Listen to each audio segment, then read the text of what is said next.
fellow countrymen, my name is Kwiringira B. Ruhamya Fred. I'm a patriot and a child of the revolution. We thank God for great nation Uganda, well-endowed, resilient people, fertile soils, wildlife. But what is Uganda's problem?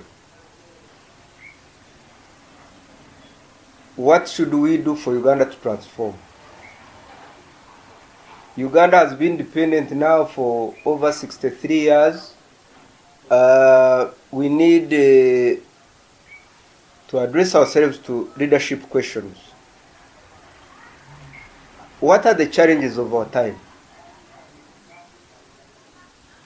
This nation has been now relatively stable for 40 years, and so the dividends must have been high. The war in the Rural Triangle was very costly. A number of families lost their children and their people. We lost 500,000 people. People lost families, people lost assets, people lost properties. But after 40 years, we seem to be moving back to where we started from. We have started abducting people again. There's vote rigging. There's leadership failure. This nation doesn't need 82 ministers. We need like 20 ministers or 24. After all, some of these ministers are so incompetent that they cannot even run village circles. You find a minister who can't be a parish chief that is a minister in Uganda. This nation has many skilled and competent people. Why should you get chaff and fellows who don't offer anything? Anybody who is above 65 years should retire. We have very many young, skilled, knowledgeable, focused young people who are patriotic. And the other challenge is stealing. There's looting in this nation and plunder. The president, it's not enough for you to say that you feel like you want to vomit or you have news here. No. Those stories can no longer work. You've said time and again that you know the thieves. Get the properties of the thieves. They don't even have to go to Chitari or Ruzira. It's not necessary for somebody to be in prison for 5 years. No. They have assets, they have properties. Let the properties of mafias, thieves, criminals, imbeciles, idiots, and crowns be sold, and we will recover public resources and public funds. The other day I was shocked when I looked at the property of the speaker among. It's good that she fell, but there are many thieves. Among is a thief among so many. Let the Amongis be brought down. And it's not enough just to search their homes and what, and no. The monies that were recovered from Amongis should be taken to consolidated fund. Her assets should be sold, including the vehicle of 4 billion. Even other top thieves, commissioners, PSCs, ministers, generals. But otherwise, if we keep doing selective witch hunt, it will not work. The IGG says she knows the thieves. The president says he knows the thieves. The director of CMI and ISO and CID must compile a report on criminals in this nation, and the public funds must be recovered.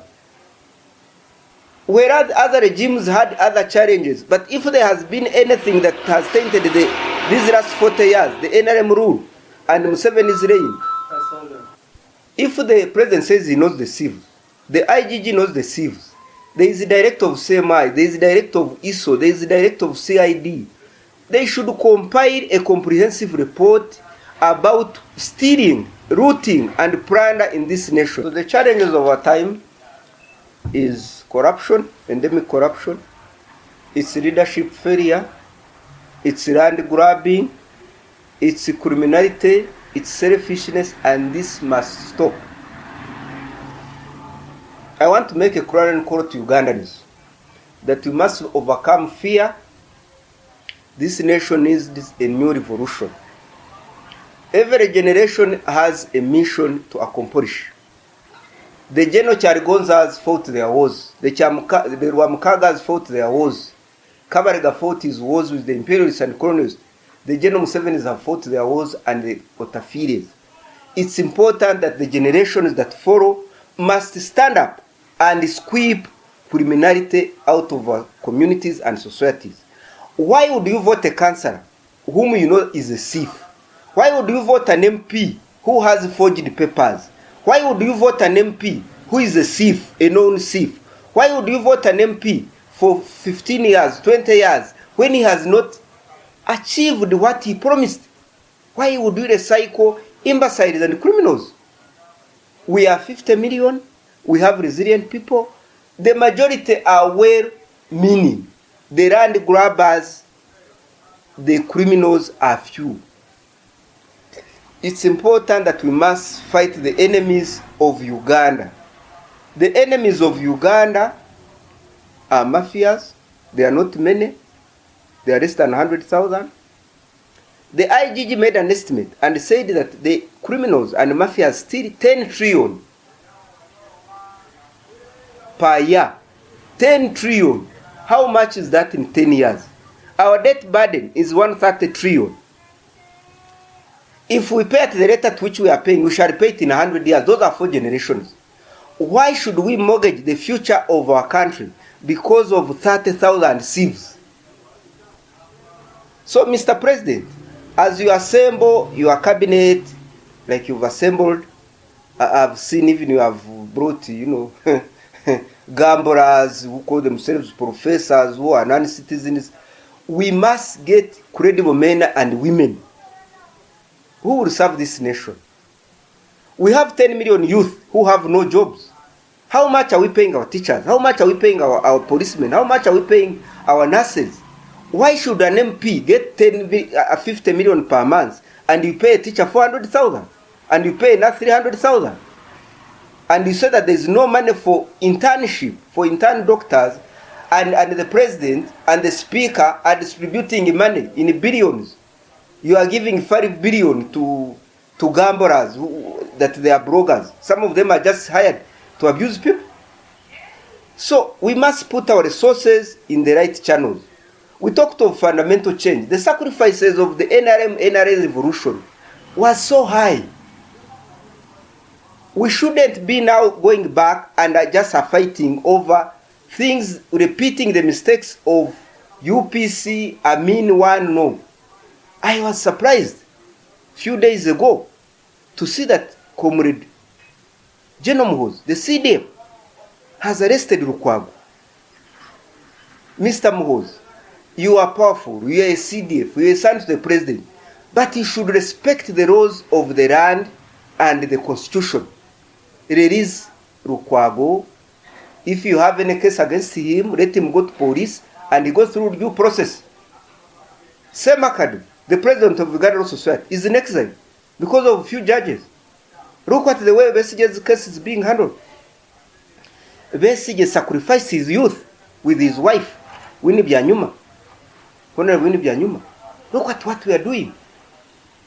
Unless we resolve the challenges we have, I don't want to be a prophet of doom, but if there are 10 million youth who have no jobs, there is separation and oppression, there is injustice, the poverty levels are high. 14 million Ugandans live in abject poverty. They can't meet basics. 30% of people in the suburbs, in towns, they cannot have 3 meals. They are surviving on basics. So we must address the challenges of our time. Endemic corruption, land grabbing, injustice, human rights abuse. Mr. Muhoozi, if you want to compete for power, you must compete with other Ugandans. You must compete with other parties. If you have the qualifications, if you have the strengths, if you have the merit, if you have the qualities, you will offer yourself. This is not a kingdom. You are not going to take over leadership by suppressing other people. the advisors who are deceiving you that we are going to suppress people like what they do in other countries, and people live in perpetual fear, you can easily cause war in Uganda. And it's not necessary to have war. Let's modernize agriculture so that there can be more incomes. 70% of our people in agriculture. The permanent secretaries that have been there for 15, 20 years have been part of the problem. All PSCs who are above 65 years should be retired. This country is not for the first family. It's not for NRM. It's not for any political party. It's not for UPDF. It's for 50 million Ugandans, 56 tribes. Let's work together to transform this nation. We have come far from, in the last 63 years, we thank God for how far we've come from. We want to look to the future with hope and a vision that this nation can transform, and it can only depend on what we do. Every day, let's live in peace, let's live in harmony. Mr. CDF, Comrade General Muhoozi Kainerugaba, and Muzeyi, the mighty Rwembogwenjura General Yoweri Museveni, release Lukwago, release Besigye, release foot soldiers. Let's live in peace. This country needs peace and transformation, not injustice, not oppression, not suppression. For God and my country. Amen.